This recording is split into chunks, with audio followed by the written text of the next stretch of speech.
On duty शहीद हो गए और इसी को लेकर विपक्ष हमलावर है। नेता प्रतिपक्ष तेजस्वी यादव से लेकर पूर्व मुख्यमंत्री राबड़ी देवी तक विपक्ष लगातार बिहार की विधि व्यवस्था को कटघरे में खड़ा कर रहा है और सदन से सड़क तक जवाब मांगा जा रहा है, जिसके जवाब में सत्ता पक्ष के कई नेता, मंत्री, सांसदों ने साजिश की सुई विपक्ष की ओर घुमा दी है और सीधा सीधा चुनाव से पहले सरकार को बदनाम करने के षड्यंत्र का गंभीर आरोप लगा दिया। होली की छुट्टी के बाद जब सोमवार को विधानमंडल का बजट सत्र शुरू हुआ तो सबसे पहले बीजेपी के फायर ब्रांड विधायक बचौल ने सीधे सीधे विपक्ष पर बड़ा आरोप लगा दिया। इसके बाद एक एक कर कई नेताओं ने अपराधियों के किसी राजनीतिक पार्टी से लिंक होने का शक जताया और उनकी जड़ें खोदने की मांग कर दी। चूंकि यह बिहार के लिए चुनावी साल है, लिहाजा संभव है कि साजिश के आरोपों में दम हो। लिहाजा मुख्यमंत्री ने भी हाई लेवल मीटिंग कर दूध का दूध और पानी का पानी करने के निर्देश जारी कर दिए। सीएम नीतीश ने चेतावनी भी दी है कि अपराधियों का संबंध किसी भी राजनीतिक दल से हो, लेकिन वो किसी भी कीमत पर बख्शे नहीं जाएंगे।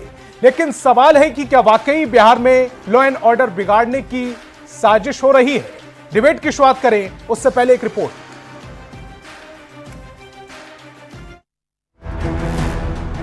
लार्जर चीज ये है कि ये दोनों केस जो है अररिया और मुंगेर में, कौन लोग इसके पीछे थे, किस पार्टी के समर्थक, ये भी तो जानकारी लेनी चाहिए। कहां से इतना हिम्मत आ गया कि पुलिस पर अटैक करने का?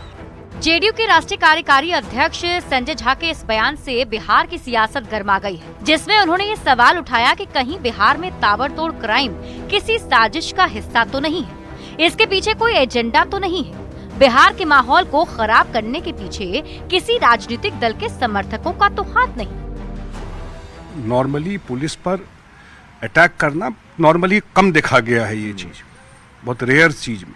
लेकिन ये जांच का विषय है कि जो लोग इसमें इन्वॉल्व थे, जरूर जांच में देखना चाहिए कि वो लोग कोई मोटिव से, कोई एजेंडा से तो नहीं कर रहे थे, किसी का समर्थक तो नहीं है, माहौल तो नहीं खराब कर रहे थे। ये भी एक जांच का विषय है, जो कौन लोग इसमें इन्वॉल्व थे पता करना चाहिए। संजय झा के पहले बीजेपी के फायर ब्रांड विधायक हरिभूषण ठाकुर बचौल ने भी सीधे सीधे विपक्ष पर अपराध को बढ़ावा देने का आरोप लगाया था। देखिए, यह विपक्ष द्वारा प्रायोजित घटना सब हो रहा है बिहार में, और अपराधी कोई भी हो, अपराध करेगा तो आप बिहार में हाफ इनकाउंटर भी शुरू हो गया है। दरअसल कानून व्यवस्था को लेकर विपक्ष सत्ता पक्ष पर लगातार हमलावर है। नेता प्रतिपक्ष तेजस्वी यादव ने कानून व्यवस्था को लेकर सरकार को घेरा है, साथ ही आरोपों पर जवाब भी दिया है। बिहार में अपराधियों का बहार है, क्योंकि यहाँ सत्ता के द्वारा जो है संरक्षक जो है दिया जा रहा है अपराधियों को। तेजस्वी यादव के आरोप पर जेडीयू एमएलए नीरज कुमार ने न सिर्फ पलटवार किया, बल्कि उन्हें बहस की चुनौती भी दी। मैं चुनौती के साथ कहता हूं, तेजस्वी यादव जी, अपराध पर बहस कर लीजिए, लेकिन राजनीति में खौफ में आप ज्यादा रहिए। बिहार की जनता खौफ ज्यादा नहीं है, और कानून व्यवस्था के सवाल पर हमारा नजरिया साफ है। हम जाति और धर्म के आधार पर नहीं, अपराध करोगे जेल जाओगे। लॉ एंड ऑर्डर को लेकर सत्ता पक्ष और विपक्ष के बीच आरोप प्रत्यारोप जारी है। हालांकि सीएम नीतीश कुमार ने अधिकारियों के साथ समीक्षा बैठक कर कानून व्यवस्था को लेकर सख्त निर्देश जारी किए हैं। न्यूज 18 के लिए दिल्ली से संवाददाता अमितेश सिंह के साथ पटना से आनंद अमृतराज की रिपोर्ट। तो डिबेट की शुरुआत करें उससे पहले आज के सवालों पर आते हैं। आज बहस बिहार की में हम पूछेंगे, क्या लॉ एंड ऑर्डर बिगाड़ने की साजिश हो रही है? लॉ एंड ऑर्डर बिगाड़ने की साजिश के पीछे कौन है? अपराधियों के निशाने पर पुलिस क्यों है? अपराधियों को किसका राजनीतिक संरक्षण मिल रहा है? चुनावी साल, इसीलिए लॉ एंड ऑर्डर पर छिड़ा हुआ है घमासान। इन तमाम सवालों का जवाब जानेंगे। डिबेट की शुरुआत करें उससे पहले मेहमानों से आपका परिचय करा देते हैं। सत्ता पक्ष से हमारे साथ जेडीयू प्रवक्ता अभिषेक झा और बीजेपी प्रवक्ता पीयूष शर्मा जी जुड़ रहे हैं। वहीं विपक्ष से आरजेडी प्रवक्ता सारिका पासवान जुड़ेंगी और कांग्रेस प्रवक्ता निधि पांडे जी भी हमें ज्वाइन करेंगे। सभी मेहमानों का बहुत बहुत स्वागत। मेरा पहला सवाल जेडीयू प्रवक्ता अभिषेक झा जी आपसे। बीते एक सप्ताह में अचानक अचानक से बिहार में अपराध बढ़ गया। जगह जगह पुलिस टीम पर 10 से ज्यादा हमले हुए हैं। जाहिर है कि विपक्ष इस पर सवाल पूछेगा। आपको और आपकी सहयोगी पार्टी बीजेपी को राजनीतिक साजिश की बू क्यों आ रही है? मैं सिलसिलेवार तरीके से इस सवाल का आपके जवाब देता हूं। जी देखिए, बहुत सारे लोग बिहार को लेकर बहुत सारी बातें कह रहे थे कि चूंकि जुमा और होली एक ही दिन पड़ने वाले हैं, इसलिए सांप्रदायिक तनाव होगा, सामाजिक तनाव होगा। हम तो पुलिस और प्रशासन के लोगों को धन्यवाद देते हैं कि इस तरह की घटनाएं नहीं घटी, लेकिन इससे इतर कुछ घटनाएं घटी हैं जिसमें हमारे 2 ASI शहीद होते हैं। अत्यंत दुर्भाग्यपूर्ण घटना है, लेकिन एक पैटर्न गौर करने वाला है। जहां मुंगेर में घटना घटी, वहां 2 यादव समाज के लोगों के बीच में तनाव पैदा हुआ, लड़ाई हुई और 112 पे डायल करने पर वहां हमारे ASI पहुंचते हैं अपने कर्तव्यों का निर्वहन करने के लिए, और तब उनकी इस तरह से निर्मम हत्या होती है, उनको चोटिल किया जाता है। कौन लोग गिरफ्तार होते हैं? एक रणवीर यादव है, गुड्डू यादव है। अररिया की घटना की अगर आप बात करें कि प्रेस विज्ञप्ति मेरे हाथ में, मैं ऐसे ही नहीं बोल रहा हूं, कि वहां फुलकाहा थाना क्षेत्र में अनमोल यादव नाम के अपराधी को पकड़ने के लिए पुलिस वहां जाती है और पुलिस के साथ वहां बदसलूकी होती है। धक्का मुक्की होने पर वो गिर जाते हैं, अचेत हो जाते हैं, उनकी मृत्यु हो जाती है। दुखद है, दुर्भाग्यपूर्ण है। जो अभियुक्त गिरफ्तार होते हैं वो लोग कौन है? ललित यादव, प्रभु यादव, प्रमोद यादव, शंभू यादव, कुंदन यादव, ललन यादव। देखिए, यूं तो हमारा मानना है कि किसी भी अपराधी की ना कोई जाति होती है, ना कोई मजहब होता है। ये लोग अपने आप को इससे बहुत ऊपर मानते हैं, तब इस कृत्यों को अंजाम देते हैं, और कानून सबके लिए बराबर है। लेकिन जिस तरह का पैटर्न हम लोग देख पा रहे हैं, उससे कहीं ना कहीं ऐसा लग रहा है कि जंगल राज वाले जो लोग हैं, उनसे इन लोगों का कहीं ना कहीं कनेक्शन और ताल्लुक है। इस पद्धति पर भी लगातार जांच हो रही है, और जांच होने के बाद तो बहुत सारी बातें हैं जो आपके सामने आएंगी ही आएंगी। अब ये राजद के लोग चिल्लाने लगते हैं। अब इस रिएक्शन पर अगर आप राजद के लोगों से बात करें, वो ऐसे चिल्लाते हैं जैसे चोर की दाढ़ी में तिनका हो। अरे भाई, हम तो कह रहे हैं, हम तो तथ्यों के आधार पर आपके सामने सारी बातों को कह रहे हैं। अब होता यह है संतोष जी कि जब कोई घटना कहीं घटती है, सरकार के इकबाल पर सवाल उठाना क्यों गलत है, मैं आपको समझाता हूं। जब कहीं कोई घटना घटती है, 112 पर सूचना होती है, तुरंत पुलिस वहां पहुंचती है। कई बार ऐसा हुआ, जिन घटनाओं का जिक्र अभी मैं कर रहा था, कि वहां कम संख्या में पुलिस के लोग पहुंचते हैं, तब उन पर अपराधी या आसपास के लोग हावी हो जाते हैं। लेकिन जैसे ही पुलिस दल बल के साथ वहां पहुंचती है, क्या कोई आपको नजर आता है, दिखाई पड़ता है? अगर ये मजबूत होते तो पुलिस का सामना करते ना। सारे अपराधियों की जगह सलाखों के पीछे और लगातार अद्यतन कार्रवाई सुनिश्चित की जा रही है। लेकिन इन सब के बाद सरकार के इकबाल पर, मंशा पर सवाल उठाना एकदम गलत है। हाय तौबा, कौन लोग मचा रहे हैं कि अपने समय में जंगल राज को स्थापित किया, और हमारे समय में जंगल राज कैसे आगे आ जाए, आगे बढ़ जाए, इस पर इनकी पूरी की पूरी कोशिश रहती है। तो हमने तो तथ्यों के आधार पर आपके सामने बातों को रखा है, और इससे कहीं ना कहीं लगता है कि साजिश की बू भी है ही। खैर, पटाशेप और पर्दाफाश पुलिस के लोग, प्रशासन के लोग। ठीक है अभिषेक जी, आपने 2 महत्वपूर्ण बातें की। एक तो आपने कहा कि अपराधी की कोई जात नहीं होती, कोई धर्म नहीं होता है। उसके बावजूद आपने जो नाम बताए वो एक जाति विशेष के नाम बता दिए, और आपने उसका ताल्लुक आरजेडी से जोड़कर देख रहे हैं आप। मैं गलत तो नहीं हूं यहां तक? आपको क्यों लग रहा है कि वो आरजेडी के ही वोटर होंगे? कोई क्लू मिला हो पुलिस को, कुछ ऐसे कोई सबूत मिले हो जिसके आधार पर ये इतना बड़ा आरोप लगा रहे हैं? नहीं, ये अभी तो देखिए, हमने एक शंका जाहिर की है। हमने एक शंका जाहिर की है कि इनसे इनके ताल्लुक हो सकते हैं, और इस दिशा में भी तफ्तीश हो रही है। पूरी तफ्तीश आने के बाद ही पुलिस के लोग या हम लोग आपके सामने कोई बात रख पाएंगे। लेकिन प्राइमा फेशिया कुछ पैटर्न देखने के बाद कुछ ऑब्जर्वेशन तो हर किसी का होता ही है। तो इसको आप सीधा आरोप न समझिए, लेकिन एक एंगल ये बहुत इंपॉर्टेंट है जिसकी जांच बखूबी हो रही है। ठीक है, सारिका जी को भी चर्चाओं में लेकर आऊंगा। सारिका जी, 2 घटनाओं का जिक्र अभी अभिषेक जी ने किया, और दोनों अररिया और मुंगेर की वो घटनाएं थी, और उनमें जो एक पैटर्न देखा गया, जो जाति है, जो जाति देख का एंगल निकाला गया है, उसमें से वो ये दावा कर रहे हैं, दावा नहीं, वो ये आशंका जाहिर कर रहे हैं कि कहीं ना कहीं आरजेडी उसमें संलिप्त हो सकती है। जो अपराधी है उसके पीछे राजनीतिक साजिश हो सकती है, अपराध के पीछे।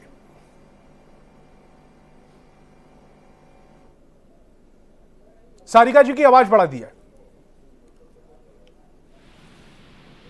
हेलो, मेरी आवाज जा रही है संतोष जी? जी हाँ संतोष जी, मैं अभी अभिषेक झा जी को सुन रही थी, और जिस तरीके का वो बात अभी वो कह रहे थे, उन्होंने जितने भी अभी अपराध हुए हैं बिहार में और उन जिन लोगों की गिरफ्तारी हुई है, उन्होंने बिल्कुल जोर देकर के कहा कि वो यादव समाज से आने वाले लोग हैं, इसलिए पूरी यादव जाति को जो है ना वो अपराधियों की श्रेणी में रख रहे हैं। उन्होंने नाम गिनाए थे और उन्होंने ये कहा था कि एक पैटर्न है। उन्होंने किसी नहीं, तो मैं उसी पैटर्न पे आ रही हूँ, उन्हीं के पैटर्न पे मैं उनको याद दिलाना चाहती हूँ कि भारतीय जनता पार्टी और एनडीए में भी कई यादव चेहरे हैं, जैसे नित्यानंद राय, वो भी यादव समाज से आते हैं, विजेंद्र यादव, वो भी यादव समाज से आते हैं, राम कृपाल यादव, वो भी यादव समाज से आते हैं। तो क्या ये अपराधी एनडीए के यादव लोगों से इनका कनेक्शन नहीं हो सकता है क्या? यानी डायरेक्टली कहूं तो क्या उन जो गिरफ्तार हुए लोगों का कनेक्शन है वो एनडीए के लोगों से जाता है? ये आप कैसे करके डिसाइड कर लिए भाई कि वो राष्ट्रीय जनता दल के, यानी कि आप कहीं ना कहीं यादवों को हेय दृष्टि से देखते हैं, तो फिर आपके पार्टी में पता नहीं है यादव लोग कर क्या रहे हैं भाई? मुझे तो समझ में नहीं आता है कि जिस पार्टी के जेडीयू के प्रवक्ता लाइव चैनल में आके पूरी की पूरी उस जात को गाली दे रहे हैं, इस तरीके नहीं सारिका जी, एंगेज कर रहे हैं। सारिका जी, डिबेट का रुख ना बदले। मुझे लगता है संतोष जी, ये बच्चा को भी समझ में आएगा। इसीलिए मैंने जिक्र नहीं किया, मैंने जाति विशेष का जिक्र किया। डिबेट का एंगल गलत तरफ चला जाएगा, मैसेज गलत चला जाएगा, जो सामाजिक तौर पर हमें मैसेज देना नहीं। प्लीज नहीं, बिल्कुल, हम तो इस तरह के मैसेज कभी देते नहीं, लेकिन भारतीय जनता पार्टी और एनडीए की तो हमेशा ये परिपाटी रही है कि जातीय और धार्मिक ध्रुवीकरण। उन्होंने अपराधियों के नाम गिनाए जिनका टाइटल था वो, और उन्होंने ये कहा था कि ऐसी आशंका है। उन्होंने आशंका शब्द का भी इस्तेमाल किया था, उन्होंने सीधे सीधे कोई आरोप नहीं लगाया। जी, आप मुझे एकदम कन्विंस करके मानिएगा क्या, या मेरी आप सुनिएगा? आप मुझे सारिका जी, मैं आपको थोड़ा सा करेक्ट कर रहा हूं, मैं आपको कन्विंस नहीं कर रहा। आप अपना वक्तव्य देंगी, मैं उसको करेक्ट कर रहा, क्योंकि मेरी जिम्मेदारी है बतौर एंकर कोई गलत मैसेज मेरी डिबेट से ना जाए। प्लीज। मुझे नहीं, आपने क्या बोला उसका कोई मैसेज गलत नहीं जाएगा, लेकिन हमारे विपक्षी दल एनडीए के प्रवक्ता जो यहाँ बैठे हुए हैं, जनता दल यूनाइटेड की, उनकी विचारधारा क्या है, इसका पूरा मैसेज जो है बिहार की जनता के सामने चला गया। और इनके एक और इनके जो दल है, इनके जो भारतीय जनता पार्टी, उनकी भी क्या ध्रुवीकरण होती है वो भी सभी को पता है। ये तो वही लोग हैं जो टोपी और वस्त्रों से पहचानते हैं। लेकिन एक पिक्चर आया था ना, my name is Khan but I am not the terrorist, तो ये अभिषेक झा इस तरीके लोगों को समझना होगा कि अगर यादव टाइटल है तो इसका ये मतलब है कि मैं जवाब दे दूं क्या? ठीक है अभिषेक जी, जवाब दीजिए। वैसे तो मैं पीयूष जी के पास जा रहा था, जवाब देने का मौका मुझे मेरी बात करने दीजिए। तो जी, आपने वैसे भी मुझे बीच में इंटरप्ट किया, कम से कम मुझे पूरी बात खत्म करने दीजिए। कहने का अर्थ है कि अगर कोई पासवान है, इसका ये मतलब नहीं कि वो स्वघोषित राम के स्वघोषित मुसलमान है। भाई हर एक बंदा, हर एक इंसान जो है ना, अपने अलग आइडियोलॉजी और अपनी इंडिविजुअल कैपेसिटी के साथ काम करता है, बात करता है। और अभी जिस तरीके से भारतीय जनता पार्टी और जदयू अपने किए पर लीपापोती करना चाह रही है, और इन तमाम बढ़ती हुई घटना जो आज बिहार में घटनाक्रम चल रहा है, जहां पुलिस कर्मियों पे भी, उन पे भी जानलेवा हमला हो रहे हैं, उनकी हत्या कर दी जा रही है, दिन दहाड़े सड़कों पे लड़कियों को कुचला जा रहा है, हत्या बलात्कार ऐसे अनगिनत, इन सभी का ठिकरा ये अपने विपक्षों पे फोड़ना चाह रहे हैं। तो माफ कीजिएगा, ये कहीं से भी स्वीकार नहीं है, एक्सेप्टेबल नहीं है। बिहार की जनता इसको ठीक है अभिषेक जी, बहुत जल्दी से अपना जवाब कंप्लीट कीजिए, उसके बाद मैं बीजेपी प्रवक्ता को चर्चाओं में लेकर आऊंगा। मैं बस 30 सेकंड बोलूंगा संतोष जी। देखिए, मैंने तो किसी जाति विशेष के विषय में नहीं कहा। आपने देखा जो पुलिस की तफ्तीश हुई, जिन लोगों को गिरफ्तार किया गया, एफआईआर जिन पर दर्ज हुई, मैंने सिर्फ उनका नाम पढ़ा जी, मैंने नाम पढ़ा, और किसी पार्टी को कोई बेचैनी नहीं हुई, सिर्फ राष्ट्रीय जनता दल को हुई बेचैनी। और उन्होंने इसको जाति विशेष से जोड़कर दिखाया। यह दर्शाता है कि इनके लिए जातीय एंगल सबसे बड़ा एंगल है। सबसे अच्छा तो तब लगता जब राजद के लोग कंडेम करते, अरे कोई अपराधी अगर है और उसका नाम मनोज झा हो जाता है, संतोष झा हो जाता है, अजय झा हो जाता है, कोई भी झा हो जाए, अरे भाई अगर मेरी जाति विशेष का ही है तो अपराधी की कोई जाति होती है क्या? इनसे कहिए कि अगर इनकी पार्टी अपने आप को यादव समाज का ठेकेदार मानती है तो कहे कि हाँ, हम उन सब लोगों को अपनाने के लिए तैयार हैं, भले वो क्रिमिनल क्यों ना हो। आपने एक शब्द सुना है कि ये लोग कंडेम करें उस बात को कि चाहे उस व्यक्ति की टाइटल, उस व्यक्ति की जाति कुछ भी हो, हम किसी कीमत पर ऐसे लोगों को बर्दाश्त समाज में नहीं कर सकते हैं। इन्होंने पूरा पॉलिटिकल एंगल मोड़ दिया। अभिषेक जी, यादव समाज के हम जाति पर जा ही नहीं रहे, जाति हमारा टॉपिक नहीं है और जाति व्यवस्था तक ठीक है, लेकिन जाति पात हम नहीं देखते ना। हम ये मैसेज देना चाहते हैं अपनी डिबेट से, हम अपराध पर आते हैं और बीजेपी प्रवक्ता को चर्चाओं में लेकर आते हैं।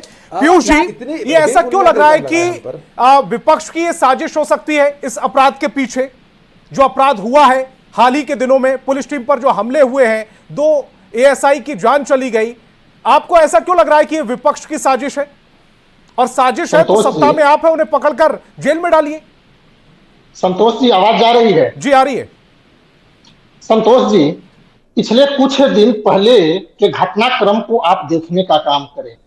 जो आज एनडीए समर्थित नेताओं द्वारा, हमारे गठबंधन के नेताओं द्वारा विपक्ष पर यह आरोप लगाया जा रहा है कि विपक्ष की कहीं न कहीं ये साजिश है, सुशासन को बदनाम करने की ये साजिश है, यह बिल्कुल सत्य है। हमारे नेता, हमारी पार्टी के नेता ने क्यों कुछ यूं ही यह बयान देने का काम नहीं कर रहे हैं। नेता प्रतिपक्ष तेजस्वी प्रसाद यादव नौबतपुर थाना अंतर्गत होली के एक दिन पहले, होलिका दहन के दिन, नौबतपुर थाना अंतर्गत छोटकी टेंगरैला में एक परिवार के 3 लोगों की अपराधियों द्वारा हत्या होती है, जिसमें एक परिवार मर जाता है, एक व्यक्ति मर जाता है और 2 घायल परिवार पटना के एम्स में भर्ती होते हैं। उन घायल परिवारों से नेता प्रतिपक्ष तेजस्वी प्रसाद यादव मुलाकात करने, संवेदना व्यक्त करने पटना के एम्स अस्पताल जाते हैं। और जो होली के दिन जो बिहार में 2 पुलिस पदाधिकारियों एएसआई की हत्या होती है, उनके परिवार के यहाँ नेता प्रतिपक्ष तेजस्वी प्रसाद यादव क्यों नहीं जाते हैं? उनके परिवार के दुख में हिस्सा बटाने नेता प्रतिपक्ष तेजस्वी प्रसाद यादव क्यों नहीं जाते हैं? केवल एक जाति विशेष के लोगों, केवल राजनीतिकरण करने का काम है। संतोष जी, यह स्पष्ट सीधा आरोप है भारतीय जनता पार्टी, जनता दल यू का ये राजनीतिक साजिश के तहत बिहार में अपराध को बढ़ावा देने का काम नेता प्रतिपक्ष राष्ट्रीय जनता दल के नेताओं द्वारा की जा रही है। नेता प्रतिपक्ष का अधिकार था, नेता प्रतिपक्ष का कर्तव्य था कि जितनी हैसियत से उन्होंने एम्स अस्पताल जाकर के नौबतपुर हत्याकांड में पीड़ित परिवार के लोगों से मिलने का काम किया, उतना ही जल्दबाजी से उन्होंने एएसआई की मौत पर उनके परिवारजनों से मिलने का उनको कर्तव्य था, उनको चाहिए था, लेकिन नेता प्रतिपक्ष ने ठीक है, वो किया। देखिए, नेता प्रतिपक्ष, वो उनकी अपनी राजनीति है, आप जाते। संतोष जी, नेता प्रतिपक्ष ट्विटर बबुआ हो गए हैं। वे किसी के द्वारा लिखे स्क्रिप्ट को मीडिया के समक्ष और एक्स के माध्यम से जनता। एक बात बताइए मुझे, अगर वो वहां पर नहीं गए तो इसके पीछे उनका षड्यंत्र कैसे हो सकता है? संतोष जी, आप देखने का काम करें। जो मुंगेर की घटना हुई, जो मुंगेर की घटना में एएसआई की मौत हुई, उस घटना में संलिप्त मुख्य अपराधी गुड्डू यादव कौन है, जिसका गुड्डू यादव ने पुलिस इनकाउंटर करने का काम किया। तो नेता प्रतिपक्ष एक तरफ अपराध के आंकड़े को डेली मीडिया के समक्ष एक अपने सोशल प्लेटफॉर्म पर लाने का काम कर रहे हैं, जनता को बरगलाने का काम। ठीक है सारिका जी, आप कुछ कहना चाह रही हैं? आपके पास आऊंगा। निधि जी के पास में एक भी बार नहीं गया हूं, पहले निधि जी से कमेंट ले लूं, उसके बाद आता हूं। निधि जी, ये जो पूरा घटनाक्रम है, ये अपराध और पुलिस, संतोष जी, नेता प्रतिपक्ष को यह दिखाई नहीं दे रहा है क्या कि 14 दिसंबर 2024 को पटना का कुख्यात बैंक लुटेरा अजय राय पटना में मारा जाता है पुलिस के द्वारा? क्या यह दिखाई नहीं देता है? जनवरी में पटना के फुलवारी शरीफ में दो अपराधियों की इनकाउंटर पुलिस द्वारा की जाती है, क्या यह दिखाई नहीं देता है? ठीक है, आरा के ठीक है पीयूष जी। निधि जी, मेरा सवाल यह है कि क्राइम हुआ है, पिछले 7-8 दिनों में क्राइम बहुत बड़ा हुआ है और इसको सत्ता पक्ष भी ऐसा नहीं है कि अस्वीकार कर रहा है, लेकिन सत्ता पक्ष का दावा यह भी है कि कार्रवाई भी हो रही है, लगातार एक्शन भी हो रहा है। निश्चित काउंटर हो रहे हैं, काउंटर करने का बिहार में पीयूष जी प्लीज, हमलों की, निधि जी को, नाकामी की, आपराधिक घटना की, फिरौती की, रंगदारी की, हत्या की और रेप की बौछार है। और ये नीतीश कुमार का कुशासन की सरकार है। मैं थोड़ा डेटा आपको पढ़ के डेटा बताती हूँ, जिसमें कि सारा कुछ साफ हो जाएगा कि कितने ये लोग मतलब काम करते हैं। नाकामी सरकार और नाकामी इनके सारे मंत्री लोग बैठे हुए हैं जो नहीं कंट्रोल कर पाते हैं और सिर्फ उस पे पर्दा डालते हैं कि विपक्ष की साजिश होगी, विपक्ष की साजिश होगी। तो कौन मना कर रहा है काम करने से? आप काम तो कीजिए। सिर्फ कुछ भी होता है तो विपक्ष जिम्मेदार, विपक्ष जिम्मेदार। ये एनडीए का शुरू से डर रहा है। और नीतीश जी तो कहते हैं कि कहाँ कुछ हुआ है, विपक्ष की साजिश। नीतीश जी कुछ दिन में भूल जाएंगे कि वो बिहार के मुख्यमंत्री हैं। तो इस बात की चिंता करनी चाहिए हम सबको कि नीतीश जी भूल न जाए। 80 साल की वृद्ध महिला का गोपालगंज में बलात्कार हुआ। आप सोचिए कि वो मतलब 80 साल की महिला भी सुरक्षित नहीं है। 3 दिन में 2 एएसआई पे हमला हुआ और उसकी हत्या हुई। आप बताइए कि जो रक्षक है वो भी सुरक्षित नहीं है और कहीं कहीं तो रक्षक ही भक्षक बना हुआ है। निधि जी, यही तो सवाल हम पूछ रहे हैं, हम डेटा के साथ पूछ रहे हैं। डेटा इस समय आपकी टेलीविजन स्क्रीन पर चल रहा है। अपराधी था वो पुलिस द्वारा मारा गया, पुलिस ने उसका एनकाउंटर किया गुड्डू यादव को, यह भी तो आंकड़ा में बता दीजिए। रचना पासवान नाम की लड़की का रोहतास जिला में ऐसे ही कान काट के आंख में उसको आंख फोड़ दिया गया, रेप करके और नहर के किनारे फेंक दिया गया। आप बताइए कि ये क्या है बिहार? ये मतलब इतनी दर्दनाक जंगल राज की कोई कल्पना नहीं कर सकता था। दिन दहाड़े लूट, दिन दहाड़े व्यापारी की हत्या। आप ठीक है, सारिका जी कुछ कहना चाह रही थी, आप अपनी बात कंप्लीट करिए, उसके बाद मैं अभिषेक जी के पास जाऊंगा। सारिका जी, कि महिला के पैर में दोनों पैर में कील ठोक के और उनको हाथ बांध के और छोड़ दिया गया। आप बताइए कि कैसा बिहार है, कैसी सरकार है और नाकामी सरकार है। जी सारिका जी। नहीं, अभी पीयूष शर्मा जी बोल रहे थे कि फलाने जगह गए नेता प्रतिपक्ष, फलाने जगह नेता प्रतिपक्ष नहीं गए। अरे काहे नहीं स्वीकार कर लेते हैं कि आपसे कुछ नहीं हो रहा है? आप क्यों नहीं गए? पहले सबसे बड़ा सवाल है। सत्ताधारी हैं, सत्ता दल हैं आप, सारा तंत्र, सारा सिस्टम आपके हाथ में है, सारी कंट्रोलिंग पावर आपके हाथ में है, फिर भी आप ये कौन सा रोना रो रहे हैं भाई? अरे आप स्वीकार कीजिए, बिहार की सरकार जो है ना वो निकम्मी सरकार है और उसे कुछ नहीं समझ रहा है।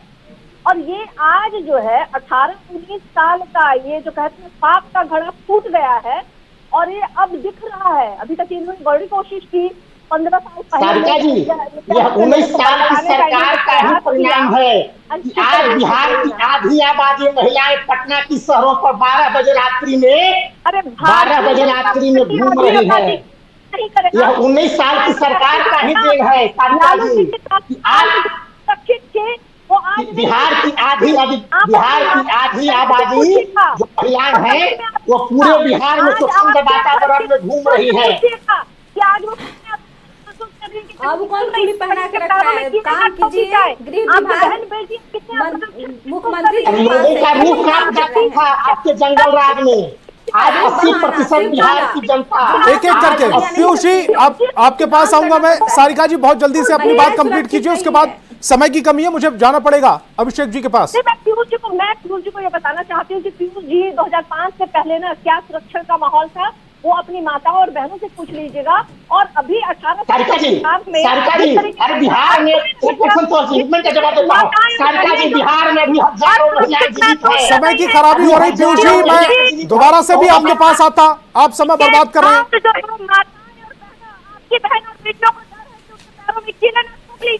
ठीक है सारिका जी, अभिषेक जी जवाब दीजिए। बात हो गई 2005 से पहले की और 2005 से बाद की। सारिका जी थोड़ा चुप हो जाए तो शायद मैं अपनी बात रखता हूं। जी सारिका जी जवाब ले ले। शुरू में ही कहा अपने संबोधन में कि हमारा मानना है और सचमुच हम ये मानते हैं जी कि अपराधी की कोई जाति और मजहब नहीं होता है। मैंने कहा कि हर किसी को इस घटना को कंडेम करना चाहिए, सरकार की जवाबदेही, हम पीछे हटने की बात नहीं करते। लेकिन जिस तरह से मैंने नाम पढ़े और उसके बाद राष्ट्रीय जनता दल के लोग बौखला गए तो हमें लगता है कि कहीं ना कहीं इनकी तरफ से दाल में कुछ सचमुच काला है, तभी इस तरह की बौखलाहट आ रही है। इनको तो साफ शब्दों और कड़े शब्दों में कंडेम करना चाहिए कि भाई इस तरह के लोगों का समाज में स्थान नहीं है। ये जिस तरह से डिफेंड कर रहे हैं और जिस तरह से जातीय एंगल देने का प्रयास कर रहे हैं, मैं तो आपको धन्यवाद देना चाहूंगा संतोष जी कि यहाँ पर सारिका पासवान जी ने इतने बुरे आक्षेप मुझ पर लगाए और आपने बखूबी इनको शांत कराया, इनको डेविएट होने से बचाया। क्योंकि अब हमारा हो सकता मकसद है नहीं कि है। सारिका जी फिर से कुछ अनाप शनाप बोलना शुरू कर दें। हम एक मैसेज देना चाहते हैं, एक निष्कर्ष पर निकलना चाहते हैं। अपनी बहस के दौरान हम इस तरह के आरोप प्रत्यारोप में उलझ कर नहीं रहना चाहते। सारिका जी प्लीज, एकदम। सारिका जी अरे, समय हमने तो निकलता कहा चला जा रहा है, कि आपने जितने साजिश सवाल की उठाए मैं अभिषेक जी से जवाब दे रहा हूं उनका। भाई तो सुनने का धैर्य रखेंगी तब तो वो फिर तो मुझ पर ही चिल्ला रही, उससे क्या हो जाएगा? सुनने का धैर्य रखिए, डिबेट इसी तरह से होता है। देखिए उन्होंने बहुत तरह के आरोप मुझ पर लगाए, हमारी पार्टी पर लगाए, हमारी सोच पर लगाए, लेकिन संतोष जी आपने भी उनको डेविएट होने से रोका कि कहा तो हम इस मामले को क्रिटिसाइज करने बैठे हैं कि अपराधियों के मनोबल को नहीं बढ़ने देना है, और इसमें हर किसी का योगदान चाहिए, समाज का योगदान चाहिए, विपक्ष का भी योगदान चाहिए। लेकिन इनकी बौखलाहट बताती है कि इनके लिए जातीय एंगल सबसे इंपॉर्टेंट है। आपदा में कैसे अवसर ढूंढे जाएं, कुछ लोगों के नाम अगर बताए गए हैं जो अभियुक्त हैं, जो गिरफ्तार हुए हैं। ठीक है, समय की कमी है अभिषेक जी, आखिरी कमेंट पीयूष शर्मा जी आपके पास। कैसे सेट किया जाए? संतोष जी, अभी सारिका पासवान जी 2005 के पहले के परिदृश्य को ला रही थी, मैं उस परिदृश्य में नहीं जाना चाहता था। सारिका जी, हजारों महिलाएं इसी बिहार में जीवित है जिन्होंने अपनी नम आंखों से 2005 के पहले अपने उजड़ते हुए सुहाग को आपके जंगल राज के कार्यकाल में देखने का काम किया था। हजारों बहनें अभी जीवित है जिन्होंने अपनी नम आंखों से उजड़ते हुए सुहाग को देखा था। हजारों माताएं जीवित है जिन्होंने नम आंखों से अपने जन्म दिए हुए बच्चे को, अपने कोख से जन्म दिए हुए बच्चे को मरते हुए देखा है। और आज 18 मार्च 2025 है सारिका जी, आज के दिन ही 1999 में जब आपकी लालू प्रसाद की पत्नी राबड़ी देवी बिहार की मुख्यमंत्री थी, 34 बेकसूर किसानों को सेनारी नरसंहार में, ठीक है, समय की बहुत कमी है। निधि जी आखिरी कमेंट आपका, 30 सेकंड में प्लीज कंप्लीट करिएगा।